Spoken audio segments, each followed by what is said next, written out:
all, this is Palak Vadaria from LG Institute of Engineering and Technology in Department of Electronics and Communication.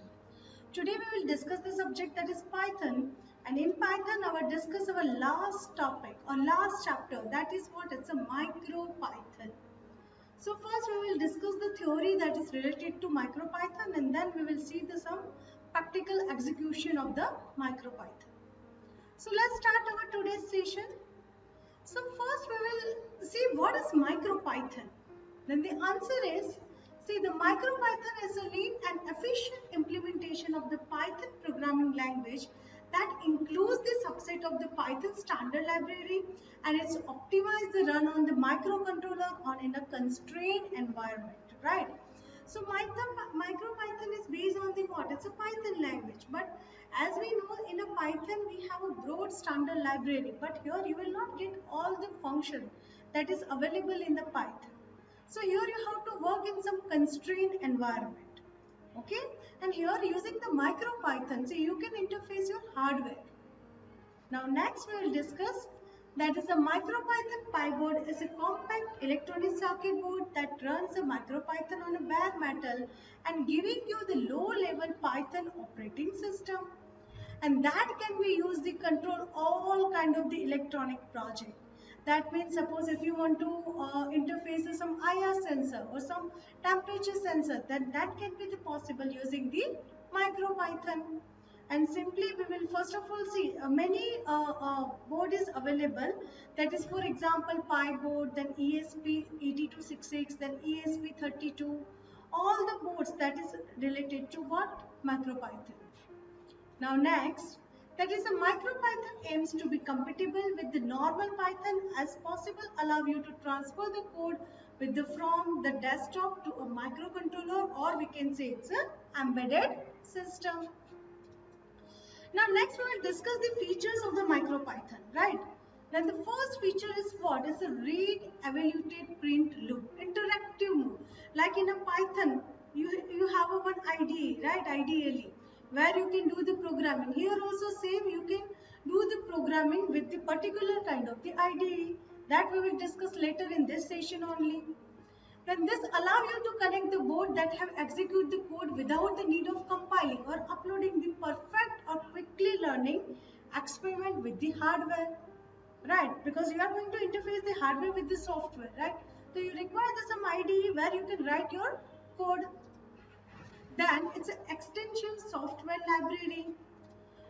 Like a normal Python programming language, the MicroPython is a battery included and has a library built that support many tasks.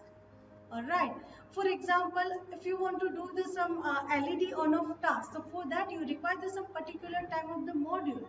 That is, for example, type module or anything you want, any extra features, then you can import that kind of the thing, right? So you have some extensive software library. Then see, next is what is the extensibility. For advanced user, MicroPython is extensible with the low-level C and C++ function. So you can mix the expressive high-level MicroPython code with the faster low-level code. Now next we will discuss that is the difference between the Python and MicroPython. So the main difference is what? That is the MicroPython does not support the entire standard library. As I discussed earlier, see, in a Python you have a broad standard library, but in a MicroPython all the function that is available in a Python that is not available in the MicroPython.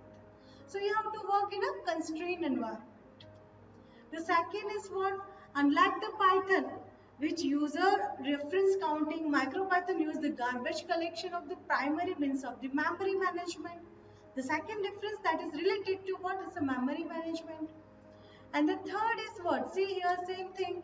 Here the micronym specify, that means the MicroPython implements only the subset of the functionality and the parameter of the particular function and classes.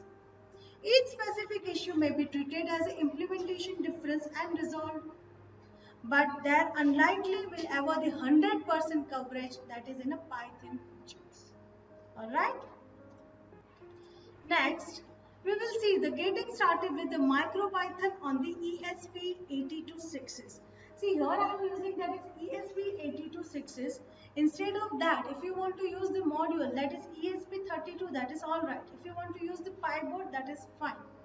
So first of all, we will discuss the hardware and then software, what we require to communicate this ESP8266 on a MicroPython. So the first requirement is what? The first thing you need the board. That is what is the ESP8266. So this kind of the board is available. Okay, you will get this kind of the board that is available in the market. See here, this is what is a Wi-Fi ESP8266 module. It's a very small module, right?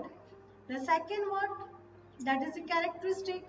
The main characteristic of a board is how much flash it has, how the GPIO pins are connected to the outside of the board, and whether it includes the built-in USB serial converter to make UART available to your PC.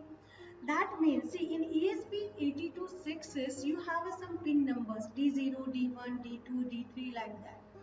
And suppose you want to do the programming, then how the GPIO, that means what? That is D1, that means which GPIO pin, that all things that is included like this here. Here this is what GPIO 1 that is related to this, then receiving we have a GPIO 3, then see for flash I have a GPIO 0, right? So this is what it's a how you can what we can say how you can going to connect to the outside of the board. Alright. The next what we require the powering to the board. See, to get the powering to the board, see, simple you have to use the simple USB cable. That cable that is a normal, we can say it's our charging cable. So one end is connected with your laptop or computer and another end that you have to connect with your board. And otherwise you need to do the power directly. The next is what? We have to install the IDE, right? It's a simple like ideally PyCharm. PyCharm is what is ideally for the Python. So here also we have to install that is UPyCraft IDE. So for that, the first step that is there are the few IDE that suppose the MicroPython, that is right, Oni IDE and UPyCraft IDE. I am going to discuss that is UPyCraft IDE. So you have to go this link. See, already I have specified the link address.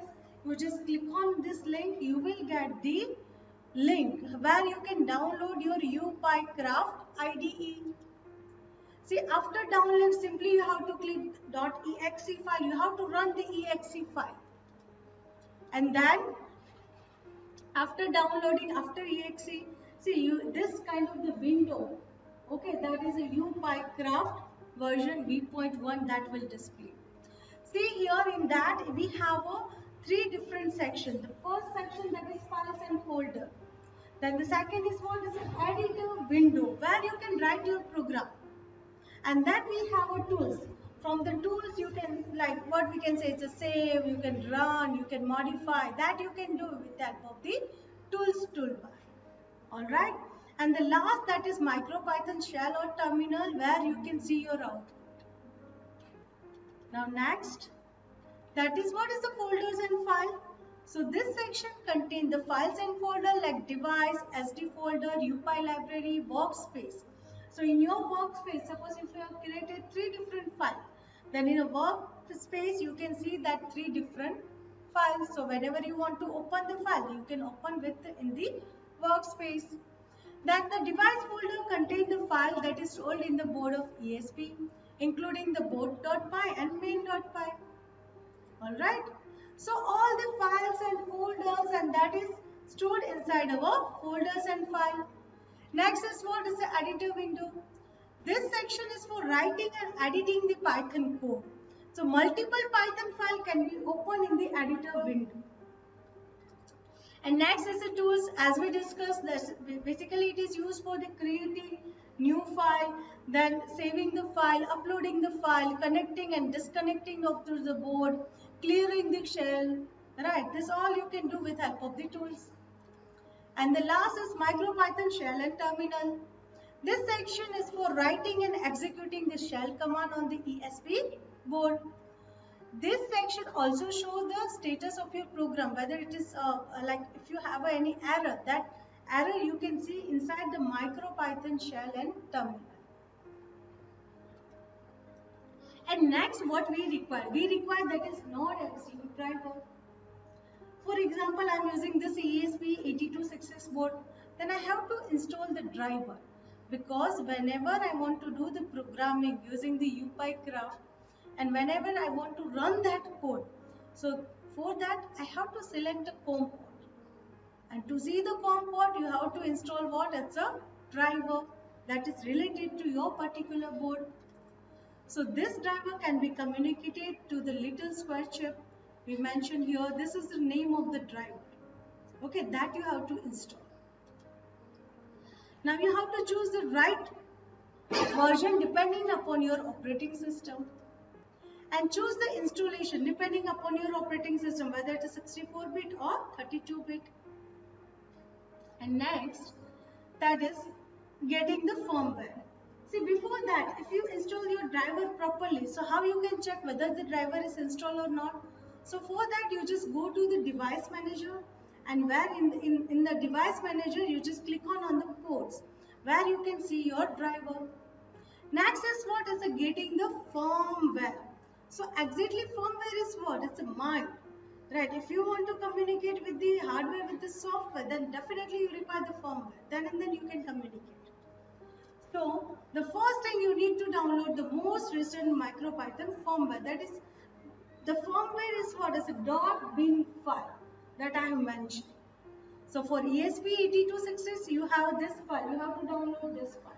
And if you are going to use any other board, that is apart from ESP8266, for example, if you want to use the ESP32, then you have to download the particular bin file of the ESP32. If you want to use the Pi board, then you have to download that is particular to this Pi board.